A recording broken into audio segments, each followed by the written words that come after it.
Good evening, everyone, and thank you for your patience this evening. Since 6 p.m. this evening, our board was in closed session for purposes of appointment, employment, compensation, discipline, performance, or dismissal of specific employees of the district or legal counsel for the district, and litigation when an action against, affecting, or on behalf of a particular district has been filed or is pending a court of administrative tribunal. And I will entertain a motion to come out of closed session into open session, please. All in favor? Aye. Any opposed? Motion carries. And we will talk about our most important act of the night, which is our mission, which is to educate students to be self-directed learners, collaborative workers, complex thinkers, quality producers, and community contributors. And with that, Ms. Bell, I will ask for a roll call, please. Board members present: Mike Yench, Susan Price, Terry Fielden, Jackie Romberg, Susan Crotty, Kristen Fitzgerald, and Donna Wanke. Thank you. And all of our meetings, we have, every public meeting we have an opportunity for public comments where individuals can speak for 3 minutes and groups for 5 minutes. I have not received any slips, but is there anyone in the audience that would like to speak to the board? If so, come up. And I don't see anyone coming up, so I will turn over to our next agenda item, superintendent, staff, and school reports to our superintendent. Great, and tonight our first report comes to you from an important partner of the school district, and that's the Naperville Education Foundation. So it's my pleasure to call to the table to present to you the Executive Director of NEF, Ann Spihar, who will provide a little bit of an overview for you of NEF and kind of some of the things that they've been up to. So Ann, welcome, and if you would, just make sure your mic's on, and look forward to hearing from you. Great, thank you so much. Good evening. Thank you to Jackie and Terry, President and Vice President, and the Board of Education, Superintendent Dan Bridges, Susan Karate, who's our liaison to NEF, thank you, Kristen Fitzgerald, Mike Yench, Susan Price, and Donna Wanke for your support of NEF in so many different ways, especially to Jackie, Terry, and Susan for being former voting trustees and serving in that capacity. Thank you for giving us this opportunity to provide an overview of NEF programs and services and recent activities. My short PowerPoint will highlight our history, our structure, the fund management, programs, fundraising strategies, volunteer opportunities, our activities this coming year, and the District 203 partnership, which we enjoy.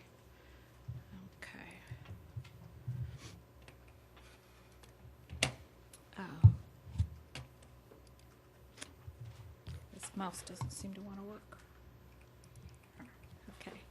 Encouraging creativity, innovation, and excellence in our students is our mission, and our purpose since 1992 has been to receive and disperse funds, property, and gifts of any kind exclusively for the benefit of Naperville Community School District 203 and to support programs that can't be funded within the school district's budget. We were founded in 1992 and were financed by 70 original investors of $1,000 each. In 1993, our first mini grants were awarded. We had our first breakfast fundraiser. And in 1994, the Sense for Kids program, which is the school district staff payroll contribution program, began. In 1996, the Kid Booster Anonymous Fund was established, and we also started to collect donations from parents on our student registration forms. In 1998, the trustee awards were first made, and you can see we go from there. In 2004, Study Skills Academy was put into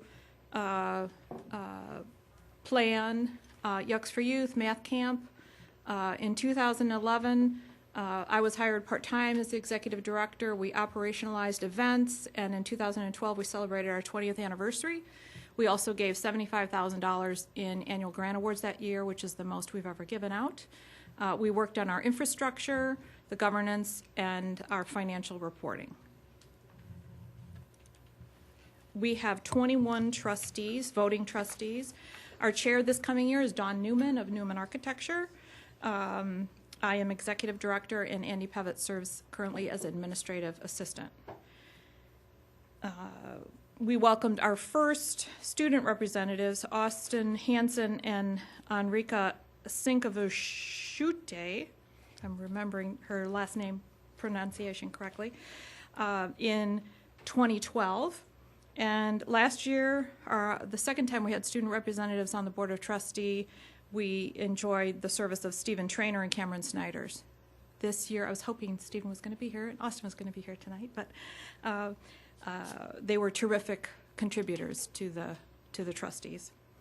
This year we have Emily Zen and Maggie Campana, who join us from Naperville Central and Naperville North, respectively.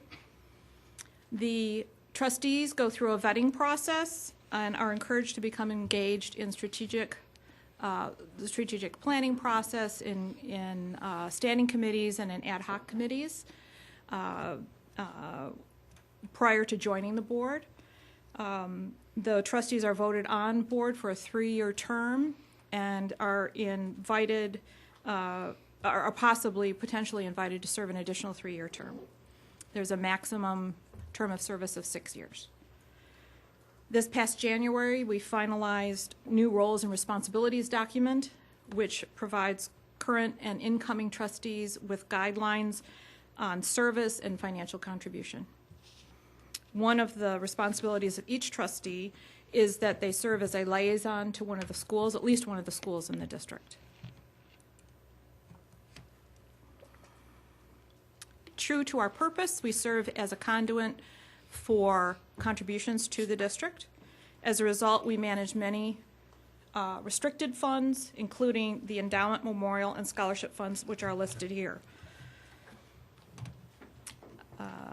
And our largest fund, endowment fund, is the Jane Latshaw Shearer and William H. Shearer Endowment. NEF also has an endowment fund, which currently is the second largest fund.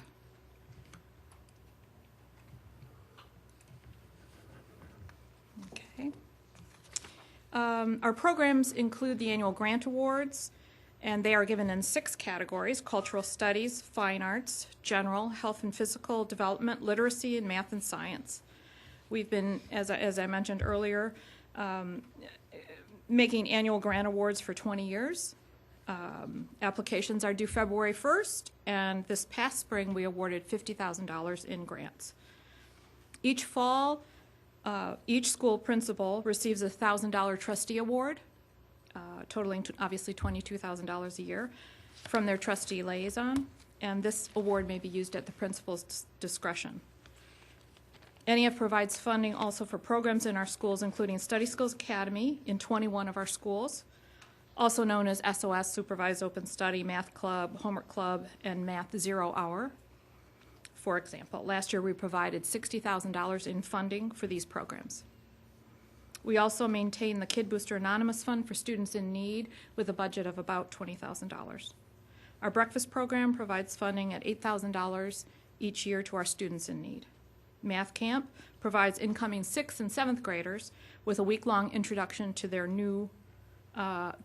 math program at their new school, and we fund this program with approximately $7,000 per year. So our recent program funding totals about $169,000. We fund these programs through our fundraising events, which I know many of you are familiar with. Our recent Founders Classic Golf Tournament brought in a 25% increase in net revenue over last year, and our 2013 Yucks for Youth brought in a 32% increase in net revenue over the previous year. We also bring in funding through annual gifts, the Sense for Kids program, as I mentioned before, parent donations, and gifts of appreciation. Annual gifts last year increased 43% over the previous year, and Sense for Kids income increased a bit as well. There was a decline in parent donations made through student registration forms over the past few years, which we did address with a few key strategies over the past few months during registration time, and we hope to see good results from those efforts. We welcome volunteers at all levels. Our standing committees, 3 of our standing committees accept non-trustee members: marketing and communications, programs, and resource development. Also, our ad hoc teams They're a great way to serve the students in District 203, as well as we're always gathering names for potential new trustees on our Board of Trustees. This year, our activities include finalizing a strategic plan, which will be dovetailed with future focus outcomes, maximizing the use of our very powerful Razor's Edge database.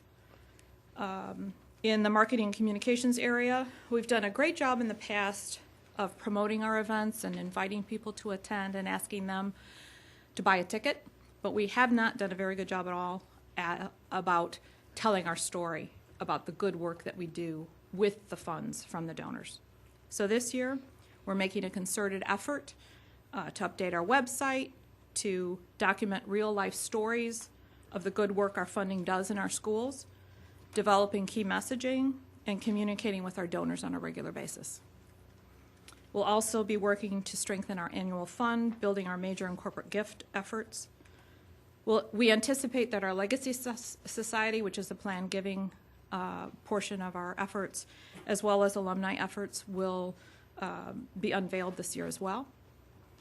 And we continue to build on our infrastructure in the governance area, kind of retooling our policies and procedures, as well as updating our bylaws.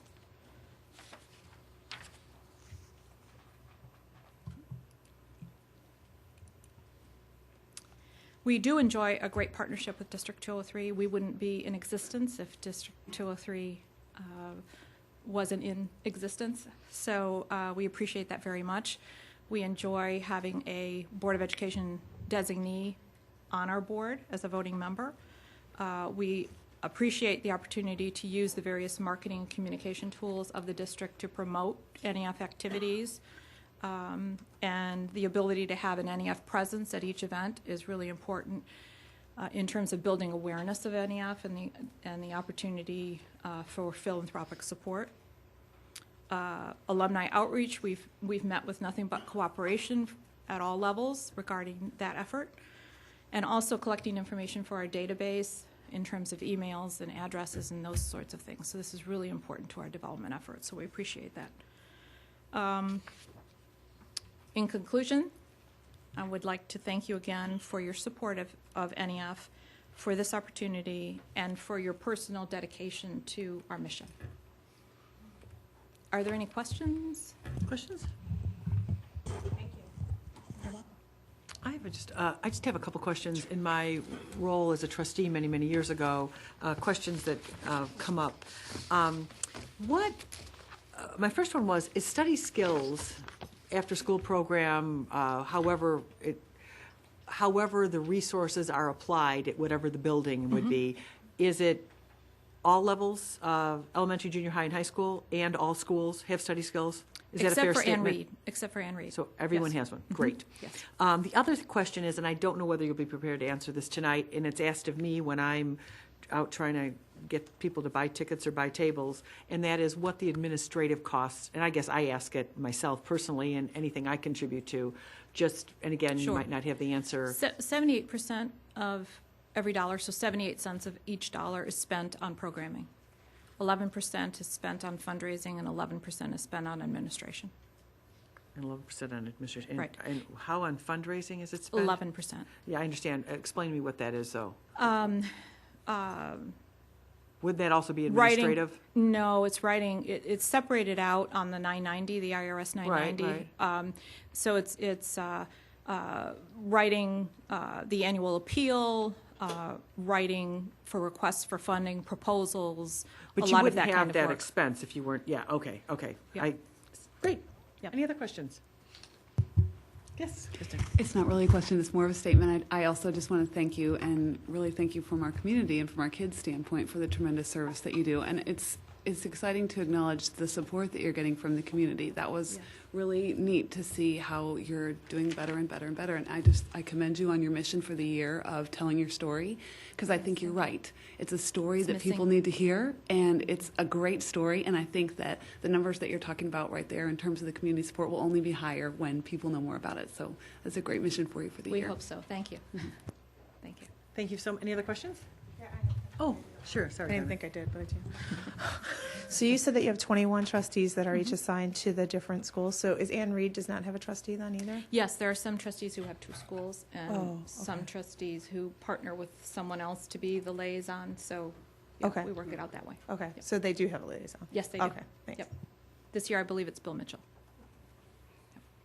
Any other questions? Thank you so Okay, much. thank Thanks, you. Ann. Appreciate Thank it. And thanks for the flexibility in your schedule. No And problem, I appreciate glad your you're we're able to flexibility. give it. Yes. Hey, Okay, so next report. So last year, I see Mr. Bailey here, our NUEA president, and then board president Mike Yench and I started what we think is just an exemplary, fantastic first day tradition for us, and that's the NUEA president, the Board of Education president, and myself visiting all of our 22 schools on the first day, and it was fantastic. So this is our first board meeting since that's happened, so I can say proudly that all of our schools opened, and they were right at business on day one, and I think Jackie's going to talk about that in a minute. But part of my report is really to just touch on first day enrollment. Because of the way the calendar is laid out, we've also been able to give you sixth day enrollment. So those are provided for you for your reference, and you can see that as of now, our enrollment is down compared to sixth day enrollment from last year. And just again, remember, I want you to look at tonight as a snapshot. It's really just an initial look at our enrollments. Typically, a day like today would be a day that would have some sort of impact on our enrollment. And again, early weeks in the school year tend to see a lot of fluctuation and changes.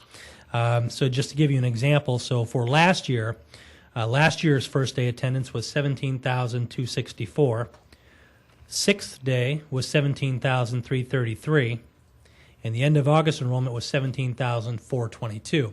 So you see, so what we report to you now in terms of first day and sixth day, we'll likely see some change by the time we come back to you on September 16th.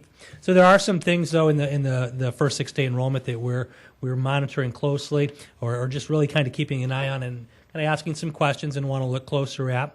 You can see on some of our schools, our projection for this year was much higher than what the enrollment turned out to be. And then on a couple of schools, the enrollment ended up actually being a little bit higher than what we'd projected. There's one I want to specifically call to your attention. I'm going to put her on the spot and ask Assistant Superintendent for Elementary Education, Kitty Ryan, to touch on briefly. But you may have noticed that actual sixth day at Ann Reed last year was 310. What our projection was and what the actual enrollment was. So, Kitty, if you want to speak to that briefly, that would be great. I'd be happy to, Mr. Bridges. You will see that there's a discrepancy. It actually relates to the community students. Today, we welcomed 120 community students to Ann Reed. And those 120 students, or whatever that actual number was last year, were actually reflected in the 6 day enrollment last year. This year, they were not. And so this year, if you would just add that 120 on to what we see as 6 day, you'd see we're pretty close to, we're about the same level. And of course, we know that for Ann Reed, when those children turn 3 and they are in need of special education services or additional support, of course, they join their friends at Ann Reed as the year goes on. So it's a rolling enrollment. We expect it to continue to increase throughout the year. So again, we would plan on September 16th coming back with a more in-depth look at our enrollment, coupled with a presentation on our centralized enrollment process. So if between now and that time you have specific questions about either individual schools or overall enrollment, you'd like to ensure that we address that presentation, please make sure those get to me, or you can share those with me now and we can add that in there. I have one quick question for you. What day do we get counted for state funding? Confirming, sixth day, right? We get counted for state funding on the 6 days, my understanding, and that's why we have to watch that number so carefully, because we actually have to then kind of backtrack and see how many of the children that are actually enrolled in our school attended school by the 6th day. Right. So what does that mean with the Ann Reed Center? Ann Reed's funding is more complicated than our EC, or rather our K-5s. We'll make the sure fund- that Brad Kaufman addresses that one Right. on the Okay. 16th when we Right. talk about it. Okay. And then when's the next time? Isn't it more than once? When they do the double checks of the enrollment? We check them figures? monthly, and then so we can provide that report to the Board of Education monthly. Okay. Donna? I think I know the answer, but I just want to confirm. For Maple Brook's decrease in population, it's because of dual language moving, correct? We moved the dual language magnet program and also moved special education program, pupil services program that serves kids as well. So 2 programs. Okay, thank you. Just to comment on that, I was one of the people that was lucky enough to tour the schools that had some of the new populations, Riverwood's taking on the dual language, and it was exciting to see how those new populations of students are assimilating so well into their new schools, and just looking at their new environments and seeing how they really are successfully integrating. It was exciting to see that on the first day even. Michael? Real quickly, just if you can help me understand why this might happen. And I know it fluctuates a lot, but when you look at the numbers, excluding Ann Reed, we lost 178 kids in 6 days. Is the dropout rate that high in the first week? Do we scare them away, or what? I mean, I understand kids coming in all the time, but how do we lose 178? Some of our elementary schools lost 10 kids in a week. How'd that happen? And not specifics. Is there something going on? There are. Go ahead, Bob. Yes, the numbers you see there in first day enrollment, Mr. Yench, that includes students, let's say they would be 5th graders this year. They were with us, they were in our school, 4th grade. 4th grade ended back in May. Over the summer sometime they moved perhaps and didn't let us know. They're still in our computer, they're still in the system, so they show as being enrolled, and then sure enough, Joey doesn't show up, and we were able to identify. So that's why the numbers All changed. indication at last communication was that these students would be returning. And for whatever reason, they did not. So the first day enrollment is a totally different thing than first day Absolutely. attendance. Yes, Right. Yeah. that's Okay. correct. And, I have a couple questions about the school. I'm going to wait until until the 16th, because the numbers will change again. I think that's a better plan. Any other questions on first day enrollment? Oh, yes. My exciting. I have some fun facts. So, as Dan alluded to, Mark Bailey, hello, Mark, and Dan and I had the pleasure of going around to these schools, 22 schools. It was the most energizing and enlightening day, probably the most fun day I've ever had as a board member. First day of school is always fun, but a couple things, fun facts I wanted to share with you. There was not one principal in their office. Now, to me, that was just brilliant, because they're with the kids and they're with the administrators. They weren't in their offices. Another fun fact, Steeple Run, in their school community, they speak 37 languages. And the principal, Karen Courier, was just so grateful for all the ELL support. And how do you know these things? How do you... my brain, I was just trying to remember things I learned that day, that in my 6th year as a board member, or 7th year, whatever I am now, I never heard these things before. A couple others. Madison Junior High only hired 1 teacher this year in that big building. They only had a need for 1 certified teacher. Interesting, that particular individual was a Madison Junior High student alum. And she shared a story that her parents, from the moment she got up, videotaped her whole day getting ready for her first day of school. She was grateful they didn't come to school. But how fun the role reversal is. Couple of other things. We went to an elementary school, and we walked through all the schools and all different classrooms, sometimes visiting with the principal, sometimes not if the principal was doing something else. But one elementary we went through, there was a 5th grader, blonde, beautiful little girl with this big, bright smile, looking at this guy over here for a second, wanting to run out of her seat, and didn't, and turned right back and looked at her teacher. Very endearing. And then a couple of schools later, we're upon a junior high whereby her sibling, a strapping 8th grader, really is so proud of Dad as he's walking in from lunch recess, gives Dad a fist pound, and is very proud, but has to be cool. So really fun day. A couple other real quick things. One of our first schools, we walked into Mrs. Johnson's literacy room, literacy, communication arts, you know this well, and one of the, Patsy, first name, Mrs. Johnson, introduced the 3 of us. And this one student looked and he said, are you the guy on that enrollment stuff? This is a junior high student who read the enrollment packet. I was very impressed. I was very impressed. So then, a few schools later, we walk into Napier, and a parent looks, we're walking in, hey, are you that guy on that sheet? This guy again. So really fun. But the most important, the staff continually support staff from janitors, teachers, assistants, principals of the buildings, the certified staff. They thanked us for taking the time, for Mark taking all of his day, Dan all of his day, and welcoming, going to each individual building, welcoming them for the day. And then those welcomes were passed on. So great day. So thank you for listening to my fun facts. We'll say the fifth grade girl she referenced was following explicit directions from her father never to be distracted when other adults walked into the classroom and make sure she kept her focus on her teacher. But it certainly was very exciting for me as superintendent this year to do that and visit a couple schools where my own kids were. So it was a great, exciting first day. All right, moving on to more exciting news. I'm going to invite Assistant Superintendent for Assessment and Analytics, Tim Warenga, to come to the table to provide for the Board of Education our annual ACT report. So, Tim, we'll turn it over to you.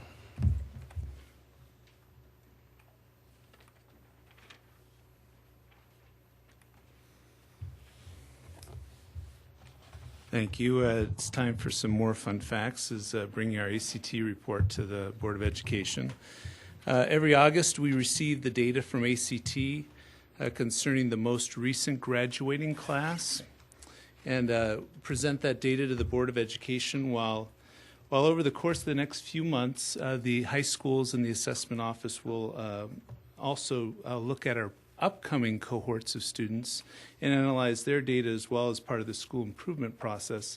This is actually a summary of the previous graduating class of 2013 and their summative look at their ACT.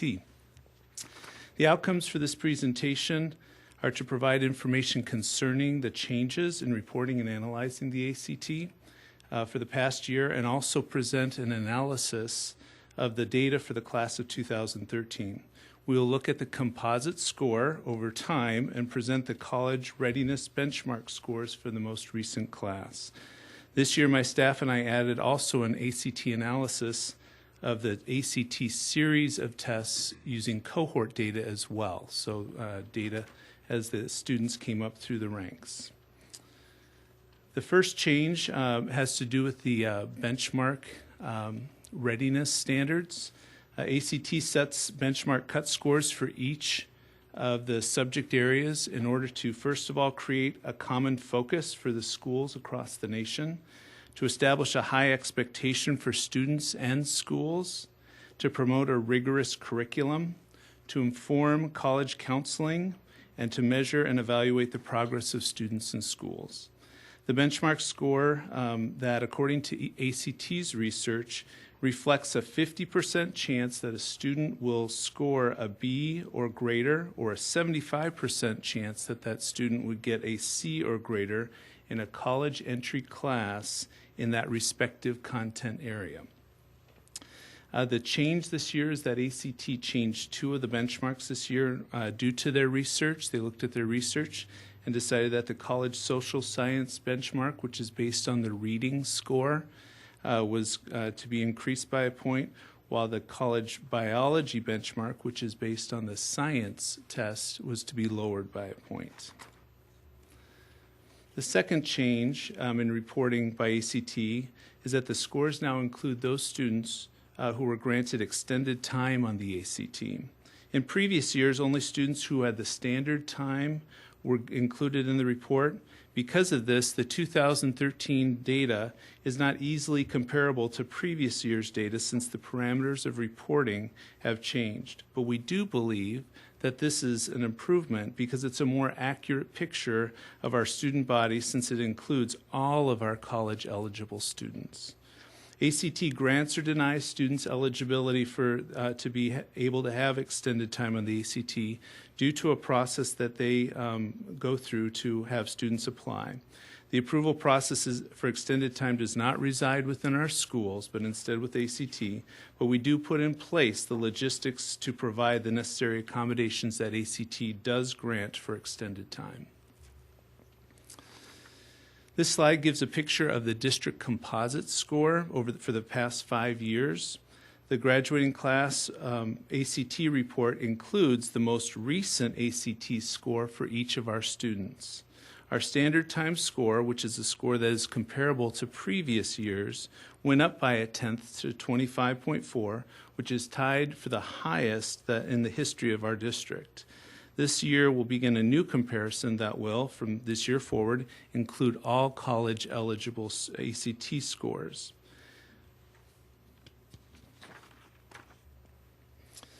Our students demonstrate a readiness to attend college or begin a career. This data illustrates how consistent our two high schools are compared to each other at preparing students for college. Most, if not all, of our students who attend college will take an English class as a requirement. Note that, in comparison, a college biology class is usually an entry-level type class for a science major or a science-related major. So these can be seen as opportunity scores. 53% of our students have met all 4 benchmarks, meaning that they have the flexibility in choosing the field that they can study in college. This is over twice the state percentage. While these scores are very good compared to the state average, we're continuing to strive to improve these scores so that our students have more opportunities available to them. As a reminder, ACT changed the benchmarks in 2 of these 4 areas. These numbers do include all of our college eligible students. So in college biology, using the science test subscore, 65% of our students met the benchmark. In college social science, which is based on the reading subscore for ACT, 68% of our students met the benchmark. In college algebra, which is based on the math test subscore, 70% of our students met the benchmark. And then in college English, using the English subscore, 87% of our students met that benchmark. This graph is the new data graph that I referenced that we're using as a data comparison this year. It shows how a cohort of students have done over time on the ACT prep series of tests. Presently, we give 3 tests that are aligned with the ACT in preparation for the ACT. We give the Explorer to our 8th graders. This started with the class of 2015.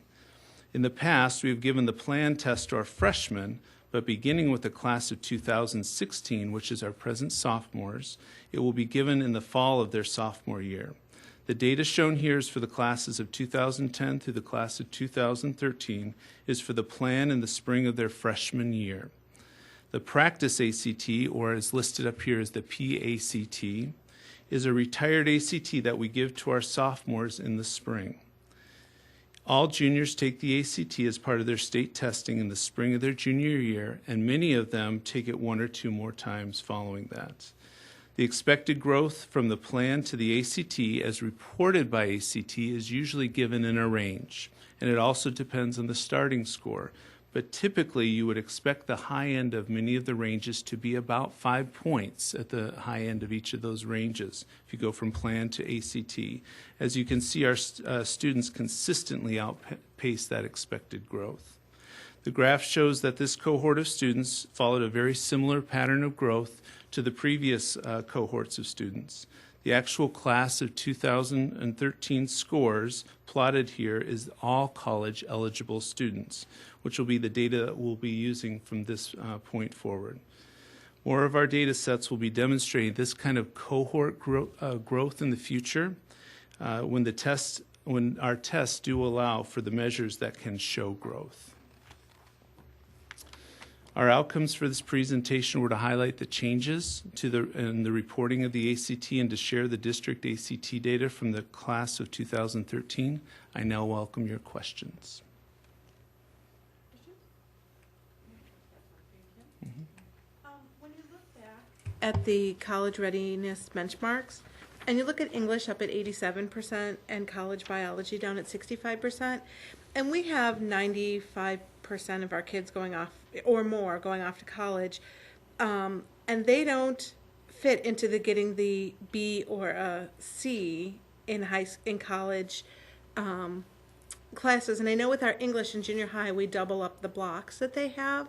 And I'm just curious if you could address that a little bit, because I hate to see our kids going off to school and not being successful, or us not preparing them as much as possible. So if you could maybe address some of that. Sure. And so if I hear you, what the 80%, 7% for the college English, is that the reference? As opposed to the science part. Okay. If you can, there is a difference between those. The English, the 87%, most students will take an English course when they enter a college, when they enter college. And so that covers most of our students in their course of study. The college biology course is typically only a course that would be taken by a science major or maybe a science-related field. Most students would not enter a university and take that college biology. They might take a science course, but not the college biology. So that's why we kind of phrase this as an opportunity score. This gives the opportunity for 65% of our students who have the potential maybe even to be a science major, because they could enter that science course and take it and then enter that field of study. So are there other science scores broken down that we don't benchmark against? The ACT doesn't provide, these are ACT numbers. Right. So, and one of the things we're trying to do is also provide that data by doing our graduate study. We're going to, as we get to where our students graduate, be able to survey them and see how they were successful in these different courses and courses of study, which would include courses that weren't science major type courses as well. It was actually just a quick question on cohorts. I mean, when we follow cohorts, typically we watch their growth compared to, say, grade levels and stuff like that, and we break that down even to the individuals. How is it helpful? Is it just you're comparing the classes? How is it helpful to see that somebody who takes the same test over 3 years gets better at taking the same test? I mean, that's going to happen. Or is there some magic number we're looking at? You mentioned they're doing well, but I expect a kid in 10th or 11th grade to do better than one in 10th grade, do better than one in 8th grade. If they're effectively, because the test is the same. Mm-hmm. They're not normalized. They're not dumbed down for an 8th grader. So what are we gaining out of that? Well, we would hope to see that not that the starting point would, the starting points can be different for each of the cohorts. They're similar, very similar, as you can see. But what we would hope to see is that if you look at the graph on these, and I'll just show you this, that you would look to see that the slopes of those graphs would be increasing. So what you'd want to see is that the steepness of how this graph goes, that you would hope to be pushing it up constantly upward, so that with each of these groups we wouldn't just get what the expected growth was according to their peers, but maybe that we're just providing a little bit extra for that group to maybe go a little bit further. So the only difference with this one is that class of 2013, since we plotted the actual score ACT gave, it's a little bit different, but we would hope that every year we could look at if are those graphs parallel. It means similar growth. If they start increasing in steepness, then we'd have better growth according to what our schools are providing. Okay. I have a question, Tim. On that same chart, actually, so I understand the plan test is going to be given at a different time. I heard you say sophomore year, not freshman year now. Mm-hmm. So if I look at this, let's look at the class of 2010. The plan test is 19.7, and the practiced ACT is 20.9. So the plan test is freshman year for this group, mm-hmm. and the practice ACT is what year? Is there sophomore year in the spring? Okay. So I guess what my question is, I remember years ago someone explained that between the plan and the ACT,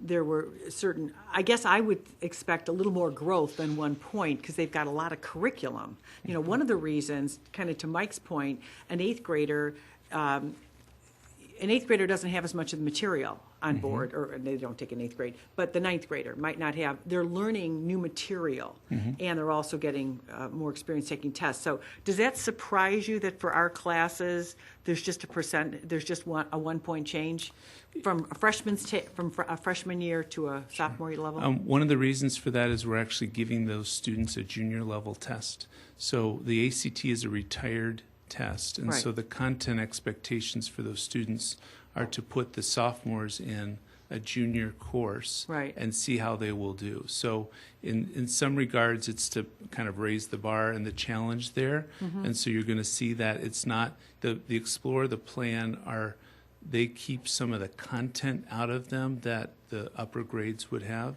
whereas the Practice ACT is all of the content there for them. So it's like a junior level test.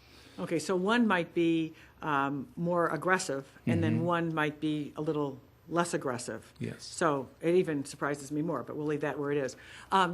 So another question I had, when I was reviewing this, a lot of the high-performing districts in Illinois, not necessarily a benchmark, but I'm talking about Stevenson and New Trier and those kind, there have always been conversations about, getting to your counselor and getting extended time. And I understand ACT's got to decide this in the end. They're the judge and the jury. But have you heard how including all students, which I agree, it's a better representation of our whole school community, as long as everyone else is on the same basis, how those high-performing districts have done on this new basis? We're going to be gathering that information over time. This report is very recent, and so we've already started some communications with what we call CADCA, the group, and there's been many emails going around about that, but we have not actually, since this is a recent report, haven't gathered it in a systemic way yet. Be interesting. So it will be. Any other questions? But it was a guideline for us to follow, right? Everyone is following it this way. Everybody has to. Yes. Everybody it's a has requirement, to. not Right, even it's a requirement. So I do know that I did look around to see some of our neighboring districts, and they showed a similar thing. Well, 204 was almost Yeah, identical. they went down a little bit, just like we did, and would have gone up a little bit, just Right. like we would have. So Right. it seems like just anecdotally around us that it's a similar pattern. Yeah. We've had extensive talks with 204 about their results, and it is very, very similar. Yeah, but 204 is not the really. I'm thinking about the North Right. Shore where. Well, I'll just be more frank than Jackie's Okay. being. I can do that. They have pushed. We understand that they've pushed kids and been much more accepting to get exceptions to time. And so if they've got more kids who are taking exceptions to time, the schadenfreude here is their scores gone down more. I mean, that's. I mean. So there you go. Anyhow, we'll. Can't wait to find out. And just Curiosity. numbers-wise, our population was at 9%, whereas the state average is 10% receiving extended time. Oh, Wait, interesting. Kane's from the North Shore. Yeah, have you heard anything? I mean, I think I've heard the same thing in certain communities that some families will seek out opportunities for their children to get extended time No way. provides an advantage. 20%. Is that? I mean, this is something I've heard. Schools doing that. I've not heard schools promoting that. Oh, Well, no. the parents amongst themselves have promoted it. That's been reported on. That's been reported. Oh, okay. So that's not just. We've heard it from parents. Yeah. Okay, sounds good. Any other questions? Not that we wish them well at all. No. But any other questions on ACT? Thank you so much, Tim. Thank you. Okay, next report, Future Focus 203 update. So in your backup material, you had a copy of the flyer for this year. As I printed mine, it looked like it may have copied a little or loaded a little interesting, but it sure printed different.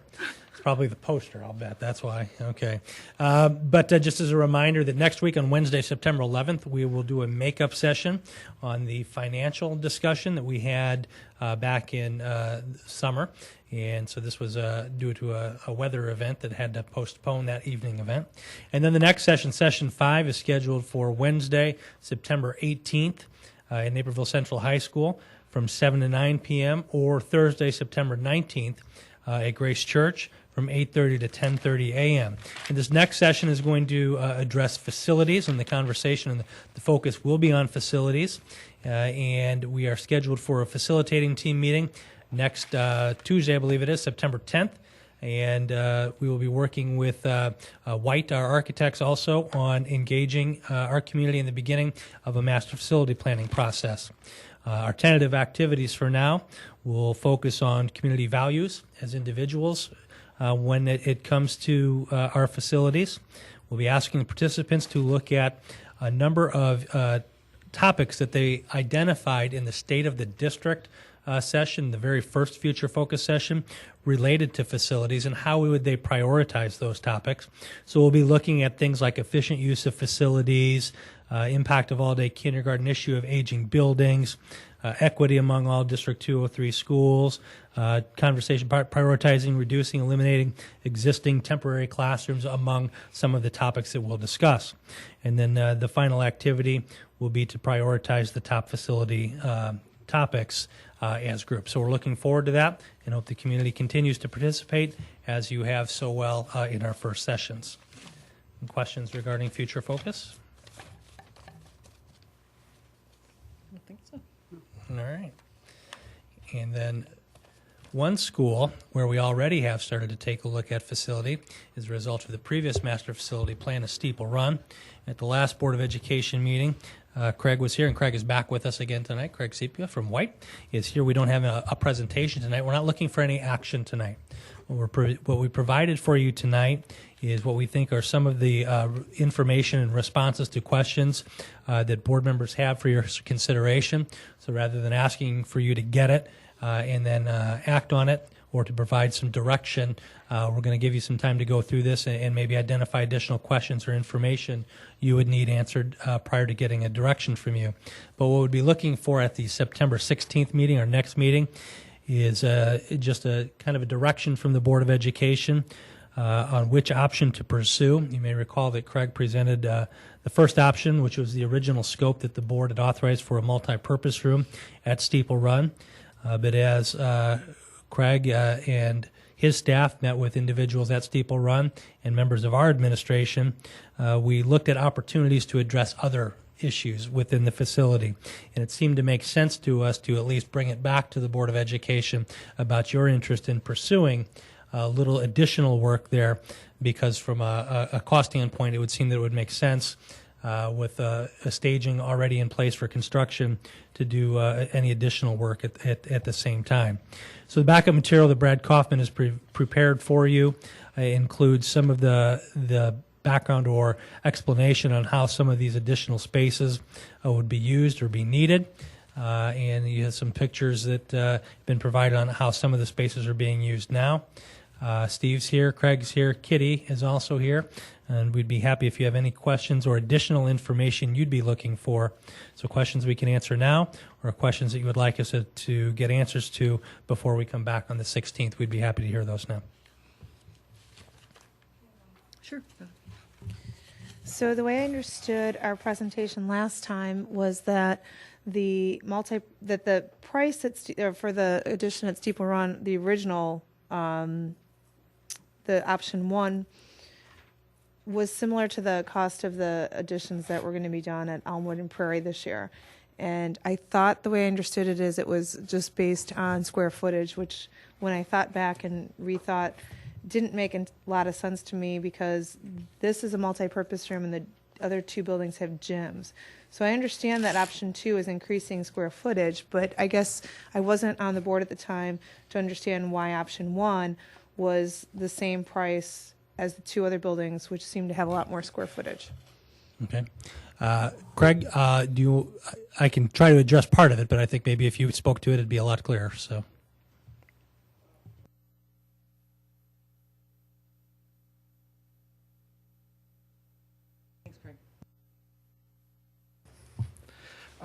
The cost that you were looking at last time, actually the cost of option one for Steeple Run is actually a little bit slightly cheaper than the two additions that we're putting on over at Prairie and Elmwood. The cost, though, that you see, that's a little bit different. The reason why it's less square footage, but approaching the cost of the other two schools is reflective of the amount of site work that is going to be needed over at Steeple Run compared to the other schools. So it is a little bit more. There's a few more issues that we need to address one way or another in option 1 or option 2 with regards to separating traffic, car traffic and bus traffic. Mm-hmm. So it's not the square footage, it's more the rerouting of traffic and grading and whatever else needs to be And done. detention. Okay, and retention, okay. There are some specific issues in DuPage County outside Absolutely. of the city that the requirements are different. This is one of those unique schools in a district that is really outside the bounds of the city of Naperville. So Okay, we need right. to work with different individuals in the county. Okay, thank you. And the difference in cost between the two options was again $700,000. Is that right? It was a difference of 1.9 and 2.5, so we're looking at about $600,000 difference. And that is a reflection of the square footage associated with each option. Craig was able to send to me this morning, and I haven't had a chance to really go through with him in detail some revised numbers, so we'll be looking at those, and we can have more detail on that at the September 16th meeting. And just to clarify, we're not voting on any of these estimates on the 16th. It's really just a sense of the board to change the scope from just the multipurpose room to the give the direction to the administrators to look at the office renovation as well as the multipurpose room. Thank you. I had more of a curricular question. I mean, you can stay there. You never know. But one of the notes here says LRC repurposing and providing ample space for library services and technology. I can certainly see where the specialist and small group instructional spaces were not great where they are now.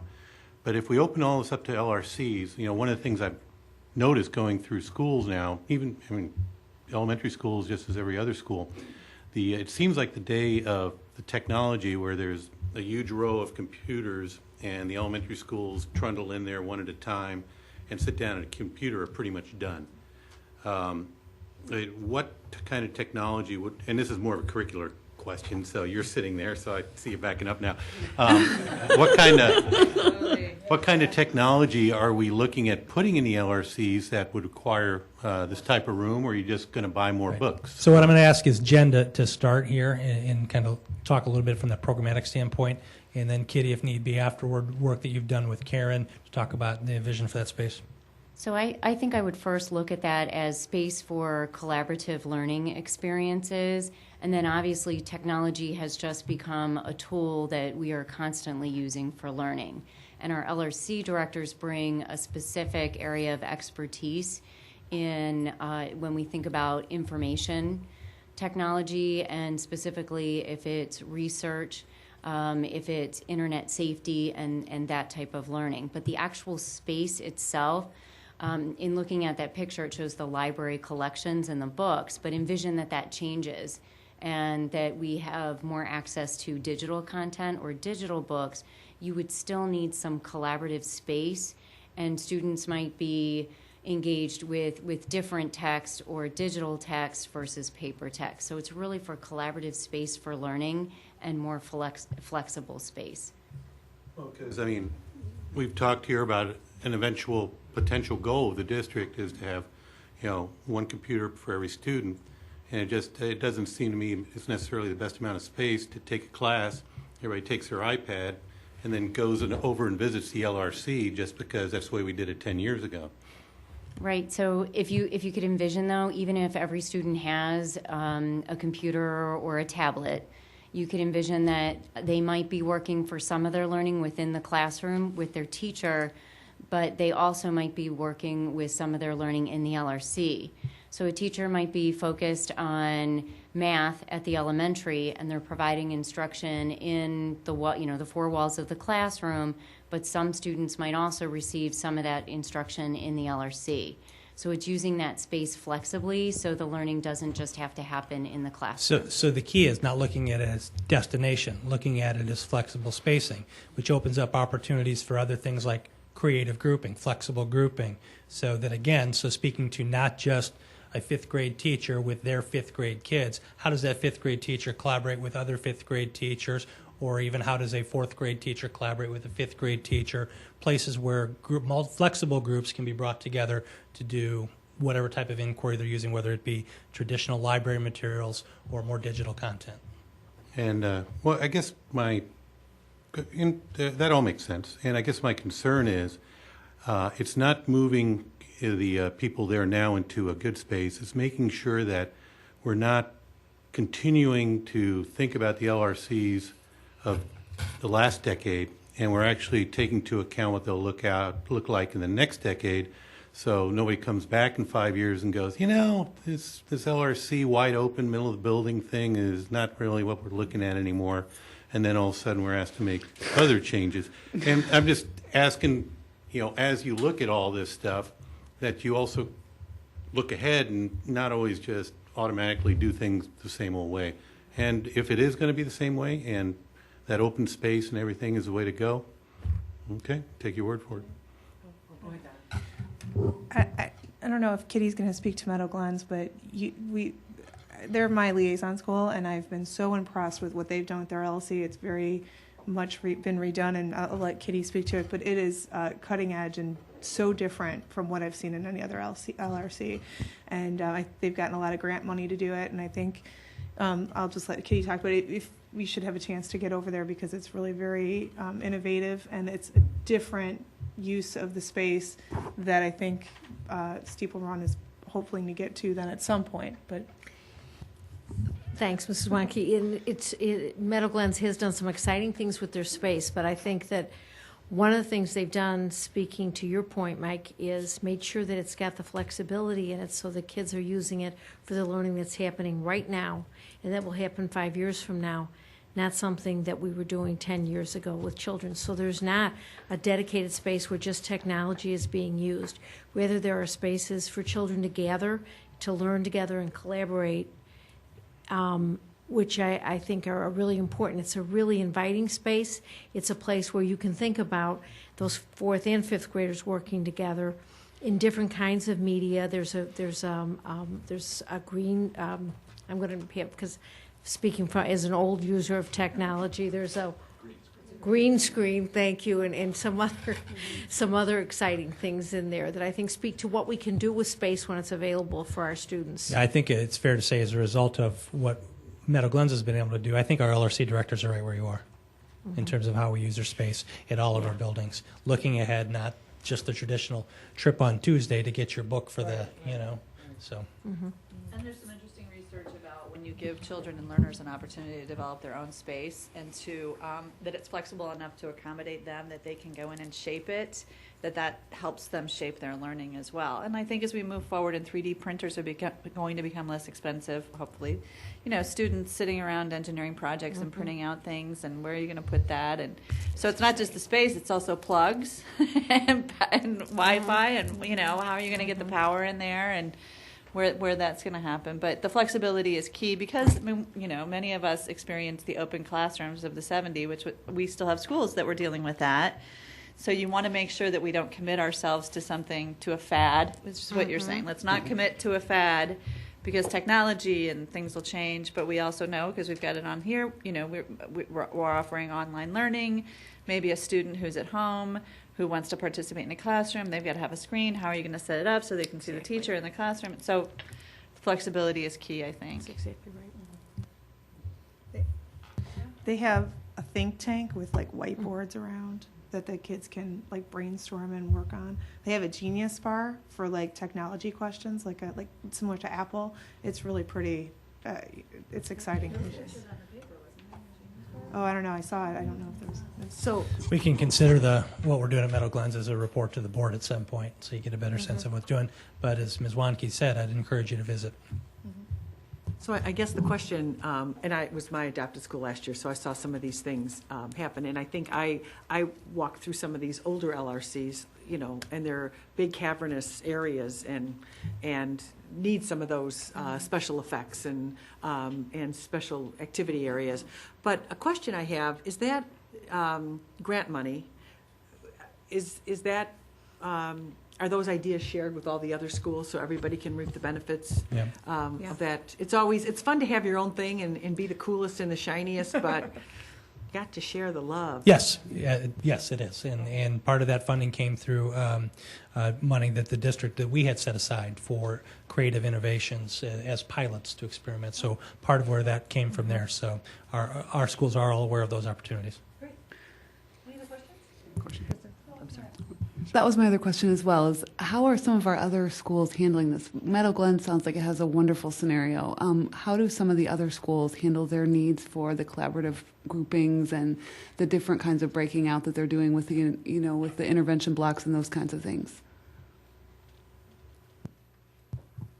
I think they use whatever space they have. So they might even use the classroom space that they have. You might find teachers that have pulled their students together in one class. Students from another class come over. They use whatever space is available in the building.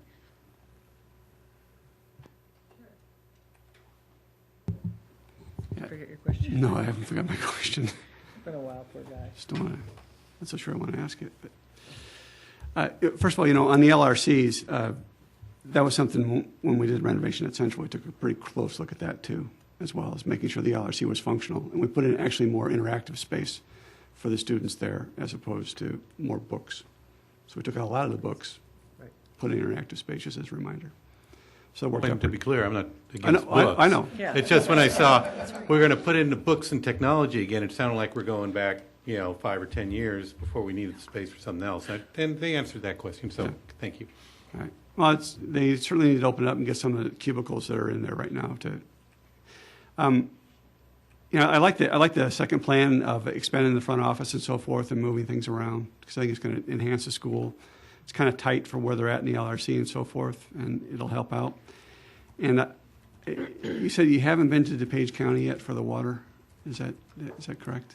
We're in the process of doing that right now. All right. So impervious surface kind of drives that cost, right? It certainly does. All right. So I get the parking lot, and I'm reading between your two slides, and you got option 1, and then option 2, you talk about the 2 parking areas, and I get the option about the parent drop off and why we're going to expand that right now because it's going to get tore up when the addition goes on. Plus, it's too small to begin with. But the bus drop off for improvement safety, why are we doing that at this time? Well, there's a couple different reasons. First off, right now, the way the existing parking lots and the drives are configured, they are just continuous. And when they do that, there's a confusion of a mixture of cars and buses that causes a situation that is undesirable at the beginning and the end of the school day.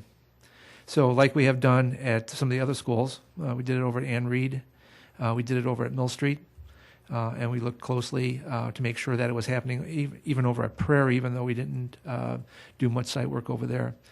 We tried to separate the cars and the buses so that we optimize the amount, or we're able to better direct the flow of students to and from the buildings from the cars and the other vehicles. Makes it safer for everyone. I get that. So this is a study you're doing on every school. Now, it works here at Steeple Run for what you want to do? Because you said you couldn't make some adjustment at Prairie, or you looked at it and... Well, I think it's already taken care of. They're separated pretty good over there already.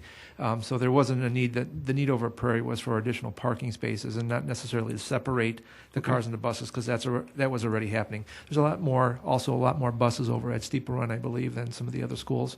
And that caused us to take a look at the site a little bit more closely to, again, help maximize the flow of traffic and minimize the impact on students. So a similar situation like we had at Mill Street, because Mill Street we did a much more extensive traffic study out there. And Absolutely. We had no parent drop off at Mill Street, and we reconfigured that. That was a much tougher situation than we're dealing with over at Steeple Run. We have a little bit more land to deal with over here, and it was almost an obvious solution for us when we started getting into the details of the design on how to separate those and what it meant for the flow of traffic. I was just curious about that because you didn't list these project highlights up under option number 1, and I thought that would have been like a immediate grab. That this is part of what we're doing on option 1 as well, and option 2 just continues that vein. That's all. So it's maybe a little anal retentive on my part, but that's it. So noted. Thank you.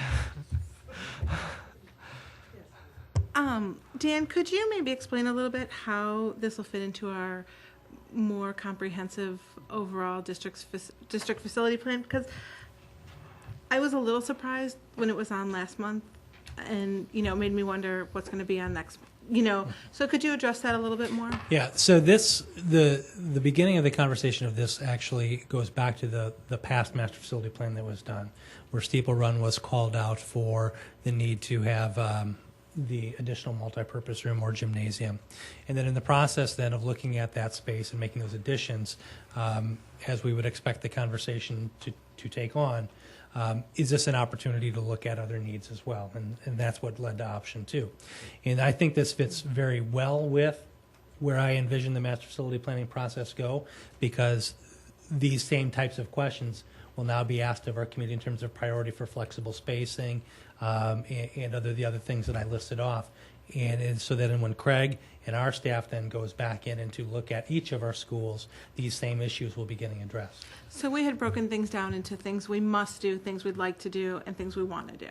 So the things we must do, we addressed those. So if this was in the tier 2, there were other schools in the tier 2 as well, and other things to do that we haven't addressed either. Why this school, why now? Because the first part was addressed, and we think going into the next planning process, a lot of the things that came up in option 2 are going to come up in all of our schools, and it made sense to us that if we were already doing the work there and adjacent to where the additional work would be done, it made sense from kind of an economies of scale perspective to do it at this point, rather than have to come back and restage with all of our construction work. Just to piggyback on Susan's comment, I think perhaps we can ask in more detail when Brad's here at the next meeting where it fits in the budget, because I asked that question and there's a very logical explanation. We can ask Brad to talk about that. Great. Another question? Okey-doke. Thank you so much. I think, Thank you. Again, just to summarize what we're going to do on our next meeting on the 16th is just get a sense of the board. If the original scope that was just the multipurpose room can be revised, because we don't want to do detailed design plans for 2 things. It's too expensive. And if that detail scope can be revised to look at the building entrance, allowing that extra flexible space that's now in that office, and also the multipurpose room. So, again, not a vote, but a sense of the board. Okey-doke. Thanks, Craig. Thanks for being here tonight. Appreciate it. Okay. May I ask a question? Looking at our next topic and our discussion without action later, would it make sense to have the administration brief their learning plan of work before we actually discuss the policy on it? Because, I mean, I'm sure there's at least going to be a little discussion unless we're just filling a square and putting it out there. And I'm just throwing it out there because I think it would make more sense for them to go through their briefing before we discuss the policy. It's only first reading anyway. I mean, that's just one thought. We talked about this on when we were doing planning for the meeting. We moved it to report simply to communicate that we would not even, that there would still be 2 more board meetings that we would be coming back with the policy. When we originally looked at planning, that's how we sequenced it also. So we can surely do that and then come back to that. Okay, so normally we have a first reading and then we have a second reading and a vote. What we're planning on doing right now is presenting it to you, give you some context, come back with the official first reading. We'll be at the next meeting, and then we'd ask you for action after one more meeting. See, this is different than a policy revision. This is new policy. So we want to make sure that the board has enough time to ask questions and understand what's in the policy and how it's appropriate for us. So if, Jen, we want to go ahead and do that, if it's okay with the rest of the board? So used to seeing a first reading and thinking they're going to vote the next, and we were reluctant for that, so that's why we put it in reports. Should we approve the consent agenda, or are we going to? We'll come back. Was that okay? Okay. So I guess I should give an introduction, then just ask Jen if she's ready. I'm going to move on to the discussion without action. She's all ready or not. 7.01. This is an update to the Board of Education on work that we have been doing and some conversation about next steps that we'd like to be taking.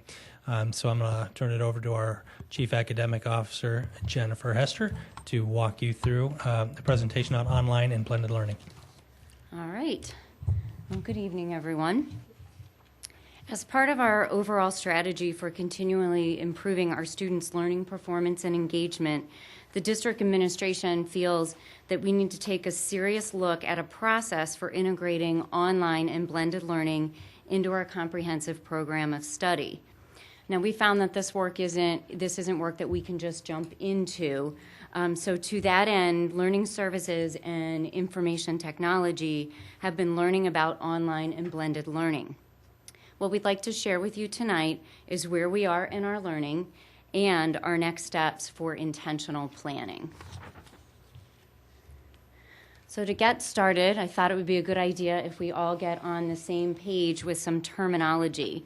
There are a lot of terms that float around the field. Some of those are online learning, blended learning, hybrid learning, virtual schools, cyber schools. So what we're going to focus on is two terms. One is online learning and the other is blended learning. So with online learning, one of the key components is that it is teacher-led and that the instructional delivery is generally done via the internet. The interaction with students and their content, or you could consider the interaction from student to student or teacher to student, is generally through a software or through a learning management application. So obviously our learning management application is Canvas, but it could be managed through any other learning management systems. Another key component of online learning is that the students and the teacher are generally separated geographically. In online learning, you generally have situations where students can learn in synchronous fashion, which is where the learning happens real time. The teachers and the students are both on the learning management system at the same time, and they're engaging real time. So you might be familiar with web-based conferencing. It would be analogous to that. But they can also learn through what we call asynchronous learning. And the asynchronous learning is where the interaction and the communication are separated by time.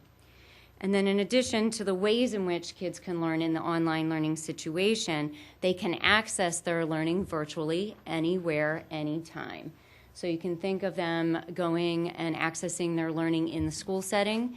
They might access their learning through the management system at home, or maybe they'll choose another setting that's conducive for them.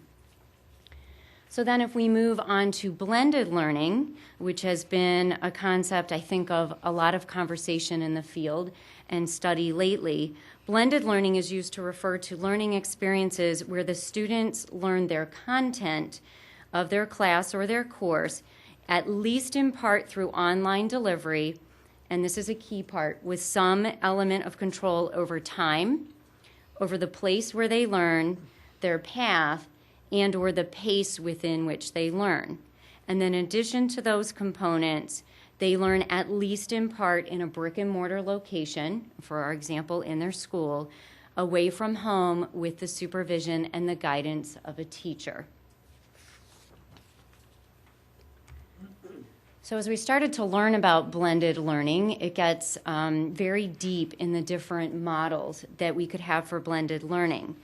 And there are 4 major models for blended learning, and I think you can think of those 4 models as a menu of options, or you could think of them as a menu of opportunities for us to reach all of our students. So think of all groups of students, all age levels. What are some of the options that we could use within the classroom that involves online learning, or a combination of in the classroom and outside of the classroom? Or we might have situations where in some situations they might learn some content completely through an online venue outside of the classroom. So I'm going to focus on the one that says number 1. It's the rotational model, and there are 4 sub-models for the rotational model. I would think that if you would go out into our classrooms, if we pulled in teachers to talk to you, you would find that we probably have almost every version of this in our schools, but not with any consistent approach. So the first one is a station rotation, and that is where students would rotate between stations within a classroom. Let's say it's an elementary math classroom, and a small group of students might be with a teacher. That might be their first rotation.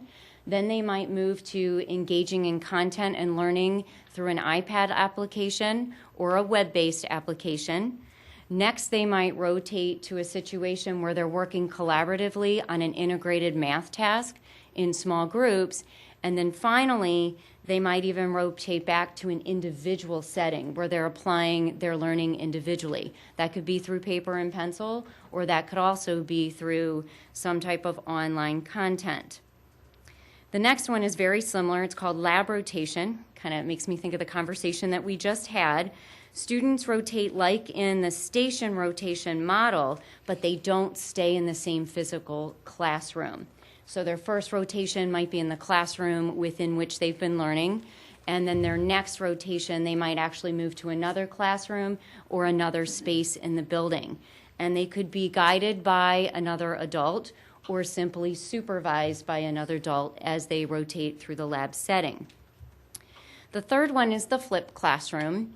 And in the flipped classroom, they receive instruction in the classroom, but in the classroom, it's generally that we're turning things around. The focus is on discussions of content that they've already engaged in an online or virtual setting, usually at home, or they could have done that within the school building. And usually what teachers do, and we have examples of this both at junior high and at high school, where our teachers are actually videotaping or recording lectures of themselves or providing some type of video content. Our students are watching that at home, engaging in some reflection, and then they come back to school, and then they have their meaningful discussions. And then the last one is an individual rotation, and it is just what it says. It's where students actually self-pace and rotate individually. And one of the key factors with that is that they are on a fixed schedule of rotating through content. And in that fixed schedule, at least one of their rotations is through an online medium. So that those are examples of the rotational model. When we move over to number 2, which is the flex model, we are starting to add more of an online component to the model. And with the flex model, the backbone of the model or the major medium of learning is through online content. And so if you think of students taking learning modules online, but in this case, it is self-paced, but that self-paced learning takes place in the classroom with what they say the teacher on record or the teacher that's assigned to the course. And then that teacher has the flexibility to add supplemental instruction that they deliver, or they could either stop the self-paced content that the student is engaged in and provide small group instruction. They could add additional projects, or they could even pull a student aside for tutoring. So then as we move over to number 3, the a la carte model, and this we have examples currently. If one of our students is taking our consumer education class online, they're taking that class online, but the rest of their courses, the content is being delivered through our traditional instructional model. So in that a la carte model in the future, if we had more options, you could have students taking some of their courses online, and that could be done within the school, on the school property, or outside of the school property, and then they would also take classes in the traditional setting. And I believe also situations of credit recovery for us could deliver those same options even today. Then as we move to the enriched virtual model, this is still not yet a place where students are learning fully online, where their entire K-12 experience is delivered online. The enriched virtual model is a whole school experience, but it's one step away from that full online experience in that students take all course content online, but they often attend school at a brick and mortar location at least some of the time. So our learning to date is showing us that it's better to think of these blended learning models as a menu of instructional delivery options that can help our teachers match the needs of individual learners rather than investing solely in one or two of those models. So right now, I think we are well suited to really focus on that rotational model, but we don't want to put all of our eggs in that basket. So what we'd like to look at is Where could we provide opportunities for flex learning, for a la carte, or maybe even enrich virtual in situations or in different settings? And then another thing to add to that is that we'd like to make some intentional plans for that, and then make sure that we have some consistencies in the selections that teachers can make. So if you think about why would we want to do this, move into some more opportunities for online and blended learning. We feel that it will increase our opportunity to provide a comprehensive and quality education program by meeting the diverse needs of all of our learners. We feel that this will increase our opportunities for student collaboration within the district, among our schools, and then also outside of our district. Additionally, it gives us opportunities for enrichment, for intervention, more opportunities for credit recovery than what we already have, and opportunities to link ourselves to maybe some other content or curriculum that prepares our students for college and career readiness. It also provides us for opportunities for our students to engage themselves in self-directed learning in terms of the self-pacing, the selection of time, and in some cases where appropriate, possibly the selection of the learning environment. And then lastly, we actually feel that it gives us an opportunity to differentiate our curriculum. So actually, where is it that we actually need to make adjustment to the content and skills and resources that our students have, to adjust our instruction to help us meet students' needs, but then also to alter the learning environment when that meets a student's needs. So we have two very important next steps. And the first one would be your action on the remote learning policy. We actually feel when in the review of that policy that we need it now due to the credit recovery, the grad point work that our students can engage in, our ombudsman, and then also for anything that we might do in consumer education or any additional online courses, and that'll be presented to you momentarily. But then the second one that I would like to go over in detail is what we are calling the Phase 1 learning plan. So in continuing with our learning in Phase 1, what I'd like to do is give you a little bit of background about how this Phase 1 has evolved. A group of 5 local districts began conversations in the summer to discuss a shared interest in providing quality blended and online learning options for students. Those 5 districts are Batavia 101, Wheaton-Warrenville 200, Indian Prairie 204, Canelan 302, and of course, Naperville 203.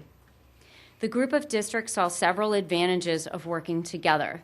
One of the things we discussed is that we could address any issues that dealt with economy of scale that are often experienced when increasing your learning options through any type of blended learning. We also thought that we could share additional fees for purchasing learning content or in working with our own content, and that we could also share fees or work with consultants for supporting our own learning and our own development of strategic plans. And more importantly, that with our students, they would have the benefit of the shared learning and possible opportunities to learn with students within the district that might not be in the same location as they are, but also outside of our district. The 5 districts have now agreed to work collaboratively to develop strategic and operational plans for expanding the menu of online and blended learning options. After researching consultant groups and reference checks, the 5 districts have agreed to work with Evergreen Educational Group. Evergreen is a leader in consulting organizations in the online and blended learning space. They have national experience in supporting states, universities, and K-12 organizations to form consortiums for online and blended learning purposes. They're also a major leader in research in the online and blended learning areas, and they have also worked to develop white papers and inform different groups as they do their work. They also do program evaluation in online and blended learning. Initially, Evergreen will lead the 5 districts in creating a collaborative mission and associated strategic plan. The specific action of phase 1 are detailed on the screen, but I'll go over each and every one of them. First and foremost, we have shared interests and shared ideas about online and blended learning, but we really need to get together to develop a mission and then associated guiding principles.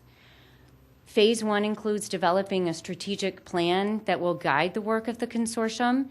It will outline project goals that are both short-term and long-term. In phase 1, we'll identify key issues for working across 5 districts. And then we will also create an implementation schedule for beginning in January of 2014 with options, but we don't need to take those options, to launch any courses or any menu of choices in August of 2014. Phase 1 also includes increasing our understanding, so it's the district leaders' understanding of instruction, of content creation, of how we create our own content, which we do all the time, but then how we might provide that through different mediums, and through content acquisition. Right now, we purchase content through our Project Lead the Way. Our curriculum is completely developed by Project Lead the Way, and we implement that. You can also think of AP in that area of acquiring content. And then also, what do we need to consider with technology as we increase opportunities for online and blended learning? Phase 1 will also focus on the development of a communication plan of the key elements of blended learning to students, to parents, to school staff, and to other stakeholders. So one of the things to think about with phase 1 learning is that we actually start that work this month in learning with the other districts, with Evergreen, and then phase 1 actually concludes on a pretty aggressive timeline schedule in December. At that point, we will have access to a strategic plan for increasing our options for online and blended learning. And at that point, we, as the other 4 districts, can make the decision of whether we're going to continue to work together, whether there are certain groups within the 5 that would actually like to continue work together, or if we or any other district says, you know, that's it, I got what I need, and I'd like to move on to the strategic planning on our own. That was particularly attractive to us in thinking about engaging in a learning and a planning process with other districts because of the work that we're doing with Future Focus. So we need to make sure that any steps that we take after December follow in line with where we would be with any recommendations that come out of Future Focus. And then additionally, we would like and we hope to bring an intergovernmental agreement to you in October that would specify the working agreements for the five districts. So at this point, I'd like to open it up to any questions that you might have.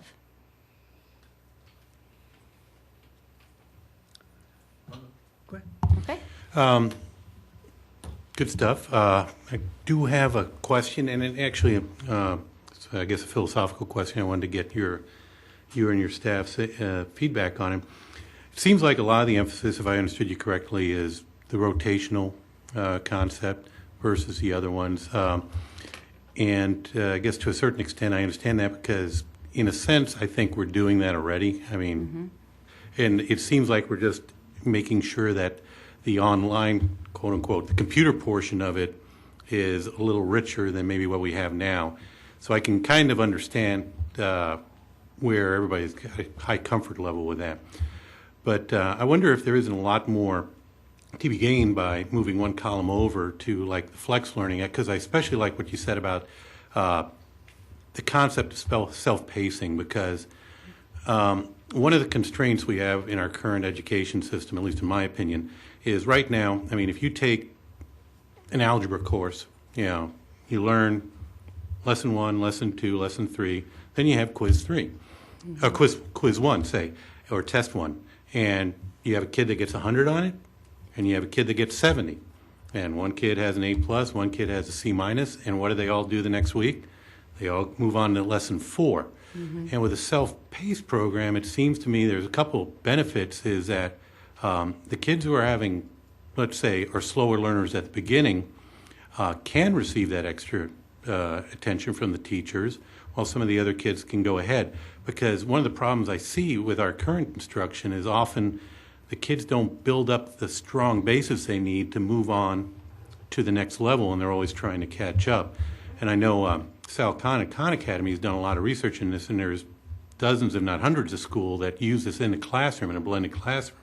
And one thing they found out is that, there's always a bunch of kids that are a little slower to get it, but once they get it, they shoot up, often surpassing the people that started out fast. And I think there's a lot of potential, but having one kid over here at lesson 4 and one kid over here at lesson 2 is a different model than what we do now. And where are the discussions on whether that might be a game changer or at least something to look at? So we're just starting those discussions now. So we recognize potential value in us moving and having options for the flex model, for the a la carte model. But I think that's one of the major focuses of this phase 1 is that Evergreen is going to engage us in learning. We're going to do a lot of reading where we'll get to learn more about it. And then also build into phase 1 is that then we start to consider, well, what does that mean? What does that mean if kids are moving ahead and other kids are still in one place? What does it mean for our teaching staff? How do they work in that situation? How do they plan for instruction? Mm-hmm. So all of those things are things, this is where we recognize this is bigger than just us, and we need not only some outside help, but we need to collaborate to do it. No, I think, I know you're very early in the process, and I think these are going to be very valuable conversations, and I guess, if we're just doing the same model with better software, maybe that's not enough, and hopefully that's where we're heading to the bigger and better stuff.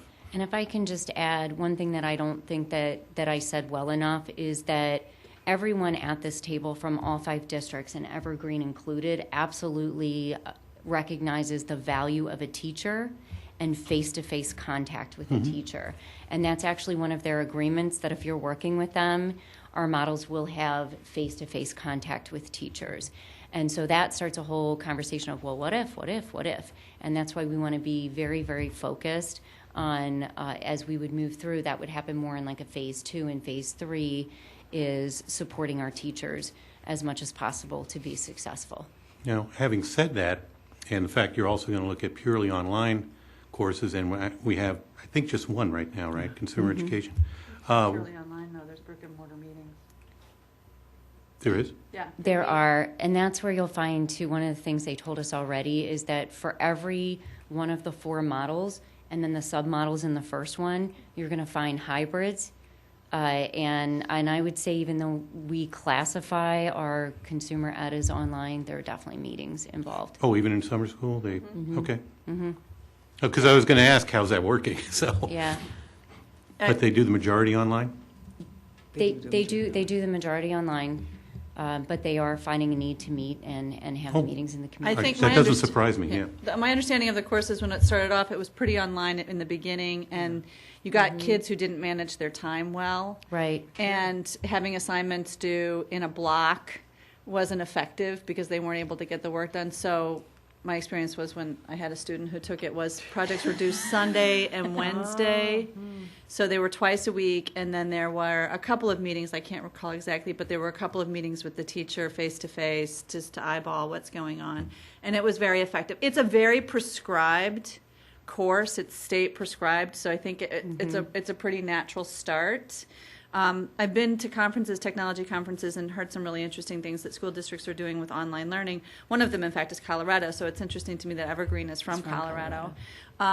One of the districts in Jackson County, Colorado, did an English course for freshman boys who tend not to maybe be good at articulating their feelings and processing. And it was an English course that they did online in a couple of meetings, but it was for boys.